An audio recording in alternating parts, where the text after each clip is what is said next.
안녕하세요. 한류의 신과 해외 반응을 소개하는 한류클라스TV입니다.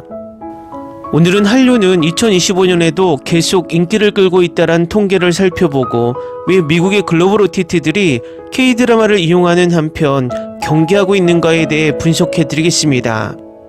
미국은 2차 세계대전 이후 전 세계 문화를 지배해왔고 단 한 번도 다른 나라로부터 문화적으로 지배되었던 적이 없습니다.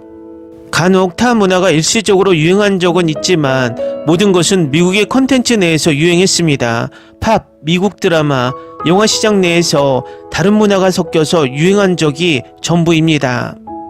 예를 들어 팝 시장은 남미 음악이나 레게 음악이 잠시 스쳐 지나갔지만 미국 시장을 지속적으로 지배한 경우는 없었고, 영화 시장에서는 홍콩의 무협이 인기를 끌거나 홍콩의 영화가 직접 수입되어 인기를 끌기보다는 홍콩의 액션 형식과 배우들을 미국으로 직접 데려와 미국 영화에 녹여냈습니다. 그런 영화는 킬빌이나 와호장룡이 대표적입니다. 이처럼 미국은 전세계 유행하는 문화를 미국으로 가져와 미국 엔터테인먼트라는 용광로에 집어넣고 미국의 문화로 만드는 작업을 그동안 꾸준히 해왔습니다. 하지만 지금까지 이 소프트 파워 면에서 단 한 번도 1위 자리를 빼앗기지 않았던 미국이, 그것도 미국의 주력 콘텐츠인 영화, 드라마, 팝에서 경쟁 상대를 만나는 것은 K 콘텐츠가 미국 역사상 유일합니다. 처음에 미국도 아시아에서만 지배하는 아시아형 문화 콘텐츠를 호의적으로 받아들이고 다른 문화들이 미국에 들어와 미국 문화에 흡수된 것처럼 한국 문화 또한 미국 문화에 흡수될 것으로 예상했을 것입니다. 그래서 BTS를 부르고 블랙핑크를 부르고 기생충에 아카데미상을 주고 빌보드상을 주는 것에 인색하지 않았습니다. 그러다 시간이 지나고 K 콘텐츠가 미국 문화에 흡수되거나 종속될 줄 알았지만 하나의 문화로 미국에 서서히 스며들자 미국은 상당히 당황한 듯 보였습니다. 그래서 K-팝이 특히 BTS가 미국 빌보드 순위를 장악하자 빌보드 순위 집계 방식을 바꾸고 K-팝 카테고리를 따로 만들어 미국 팝 차트에서 분리해 버렸습니다. 그리고 미국 글로벌 OTT 넷플릭스는 오징어 게임의 성공으로 글로벌 OTT 1위 자리를 굳건히 하고도 순위 집계 방식을 바꿔서 K-드라마들이 순위에 올라가는 것을 제약하고, 심지어 전세계 동시에 방영해야 할 K 콘텐츠들을 순위 상위권으로 올라가는 것을 제약하기 위해 예고편 홍보도 줄이고 시간차 차별 방영이라는 방식으로 대륙별로 방영 시기를 나눠서 방영을 시도하고 있습니다. 하지만 문화란 물과 공기와 같아서 엉뚱한 순위 집계 방식으로 미국 콘텐츠가 K 콘텐츠보다 우위처럼 보이게 아무리 전세계 사람들에게 가스라이팅을 해도 좋은 콘텐츠는 늦더라도 찾아보게 된다는 것입니다. 넷플릭스는 오징어 게임 시즌2의 첫 5일 조회수가 6,800만 회를 기록하며 2020년 세운 기존 첫 주 시청 기록을 경신했다고 발표했고, 작년 12월 26일 공개 이후 이 프로그램은 현재 2억 6,500만 회가 넘는 오징어 게임 시즌1에 이어 넷플릭스에서 두 번째로 인기 있는 비영어권 TV 프로그램이 되었습니다. 또 2025년 출시된 폭삭 속았다가 2024년 눈물의 여왕이 8억 6,040만 시청 시간으로 전체 2위를 차지한 데 이어서 5억 시청 시간을 넘으며 2025년 현재까지 누적 시청 시간 전체 1위를 기록 중입니다. 한류 콘텐츠는 과거에도 성공을 거두었지만 다양한 장르에서 폭발적인 인기를 얻는 것은 비교적 최근의 현상입니다. 이러한 추세는 어떻게 설명될까요? 더 중요한 것은 왜 중요할까요? KEI의 연례조사 데이터를 바탕으로 한 미국 여론조사 분석에 따르면 미국에서의 관심은 대부분 젊은 세대에서 비롯된 것이며 최근 한류의 부상은 미국인의 한국에 대한 태도에 미치는 중대한 영향 때문에 심각하게 받아들여야 한다는 것을 시사합니다. 그러면 미국에서 한류가 점점 커지는 이유는 무엇일까요? 한류의 지속적인 성공에 대한 설명 중 하나는 유튜브, OTT 콘텐츠 플레이어, 스포티파이와 같은 디지털 및 인터넷 플랫폼의 보편성입니다. 이러한 플랫폼은 이전에 대형 미디어 홍보회사가 관리했던 글로벌 시장에 진출하는 한국 콘텐츠 제작자들에게 다양한 진입점을 제공합니다. 음반을 서양 마케팅 및 스카우팅 회사나 프로듀서를 통해 제작했던 시대는 지났습니다. 이제 한국 음악 아티스트들은 유튜브에 컨텐츠를 게시하거나 넷플릭스와 협력하여 오징어 게임과 같은 저예산 히트작을 제작함으로써 세계적인 스타덤에 오를 수 있습니다. 공급 측면에서 한국의 엔터테인먼트 회사는 인재와 컨텐츠를 스카우트 개발 및 제작하는 데 있어 전략적이고 세심한 접근 방식을 취하고 있습니다. 한국 정부가 K콘과 같은 다양한 문화교류 프로그램과 행사를 지속적으로 지원하는 것도 또 다른 예입니다. 한국국제교류재단과 대한민국 외교부에 따르면 2023년 한류 팬수는 약 2억 2,500만 명으로 2012년 4,600만 명에서 약 5배 증가했습니다. 지역별로는 아시아와 오세아니아가 팬과 클럽의 66%를 차지했고 미국이 약 1,670만 명으로 나타났습니다. 문화체육관광부는 2020년 한류의 주요 소비층이 29세에서 31세 사이의 아시아 여성이라고 보고했습니다.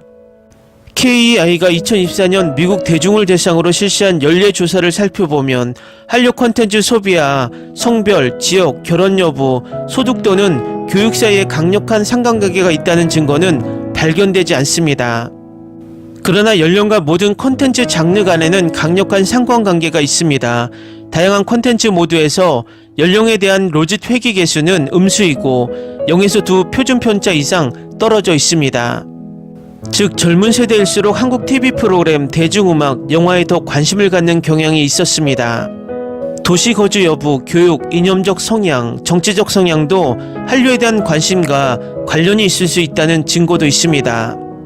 예를 들어 교육 수준이 높고 진보적인 성향을 띠고 대도시 또는 그 근처에 거주하는 사람들은 한국 TV, 음악, 영화에 더 관심이 있는 경향이 있었습니다. 그렇다면 이 모든 것이 왜 중요할까요? 문화가 국가의 소프트파워에 기여하는 요인 중 하나라는 것을 시사하는 충분한 증거가 있습니다. 예를 들어 조세프 나이는 한 국가가 다른 국가들이 그렇지 않으면 하지 않을 일을 하도록 설득하거나 포섭할 수 있을 정도를 결정하는 요인 중 하나로 문화를 꼽습니다. 한국의 소프트파워와 한국 문화 콘텐츠의 기여 역할에 대한 인상은 문화가 유일한 요인은 아니지만 중요한 요인이 될 수 있음을 시사합니다. IMF가 최근 발표한 글로벌 소프트파워 지수에 따르면 2020년 기준 한국은 66개국 중 1위를 차지했습니다. 또 다른 연구에 따르면 한국은 지난 5년간 소프트파워 부문 상위 10에서 15% 국가에 꾸준히 속해 왔습니다. 한국의 소프트파워에 대한 이러한 평가와 유사한 평가가 문화 콘텐츠에 영향을 받는지 확인하는 한 가지 방법은 한류에 대한 소비 및 애정과 한국의 세계적 영향력에 대한 호감도에 대한 인식 사이에 긍정적인 연관성이 있는지 평가하는 것입니다. KEI 데이터는 문화 콘텐츠가 한국의 소프트파워에 기여한다는 견해를 뒷받침하는 증거를 제공합니다. 모든 인구 통계학적 요인을 고려한 후 한류에 대한 친숙함이나 팬임은 한국의 호감도와 영향력에 대한 긍정적인 견해에 상당한 영향을 미치는 것으로 나타났습니다. 회귀 개수는 양수이고 0에서 2 표준 편차 이상 떨어져 있습니다. 또한 확립된 통념에 따라 문화적 요인은 미국의 대중이 한국의 세계적 영향력과 호감도에 대해 갖는 태도의 총 분산에서 5에서 9%를 차지합니다. 즉 문화는 그 이야기의 일부일 뿐입니다. 한국 문화 콘텐츠는 전 세계적으로 주목을 받고 있으며 2025년에는 더 많은 콘텐츠가 추가될 예정이어서 미국에서의 영향력은 더 커질 것으로 예상됩니다. 한국에 대한 관심 증가와 팬층 확대는 한국 엔터테인먼트 산업의 기록적인 수익으로 이어졌을 뿐만 아니라 국제 무대에서 한국의 브랜드 이미지도 향상시켰습니다. 특히 워싱턴의 새 행정부의 요구로 인해 한미 관계가 어려움에 직면할 수 있는 올해는 더욱 의미 있는 해입니다. 한국의 정치 및 외교 정책의 어려움을 극복해 나간다면 한류의 지속적인 성공은 이러한 어려움을 극복하는 데 큰 힘이 될 수 있습니다.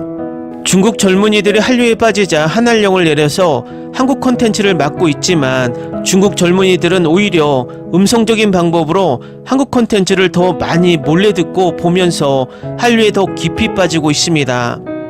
중국은 공산국이기 때문에 문화를 강제적으로 막을 수 있지만 미국은 민주주의 자유를 강조하기 때문에 중국처럼 강제로 밀려오는 한류를 막을 수 없습니다. 결국 미국은 팝 순위나 드라마 순위처럼 순위 집계 방식을 바꾸는 간접적인 방법으로 한류를 제한하고 있다는 것입니다. 통계가 말해주듯 미국 젊은이들 사이에서 서서히 스며들고 있다는 자체가 더 이런 제한을 만들고 있습니다. 중요한 것은 미국의 거대 자본, 특히 OTT의 K 콘텐츠가 더 깊이 지배당하기 전에 우리 콘텐츠가 우리의 자본으로, 우리의 OTT로 방영되어야 제주는 곰이 부리고 돈은 왕서방이 버는 구조를 빠른 시일에 탈피한다는 것입니다. 한류 클래스 TV는 한류 외신과 해외 반응을 꾸준히 쫓아가 보겠습니다. 재밌게 잘 보셨나요? 여러분의 구독, 좋아요, 댓글, 알림 설정은 콘텐츠 제작에 큰 힘이 됩니다. 그리고 항상 하시는 일마다 대박 나시고 행복하시길 바랍니다.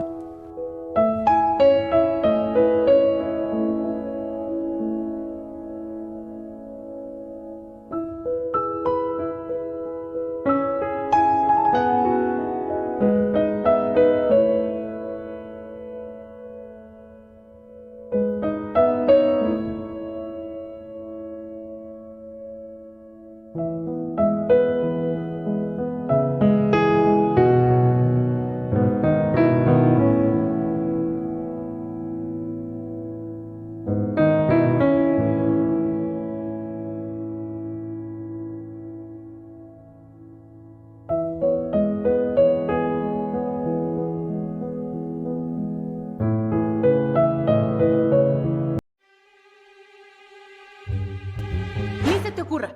Olvida el ganso y los tomates. No hables de las ballenas. No es un acuario. No actúes como tonta. Sé que eras una genio. ¿Sí?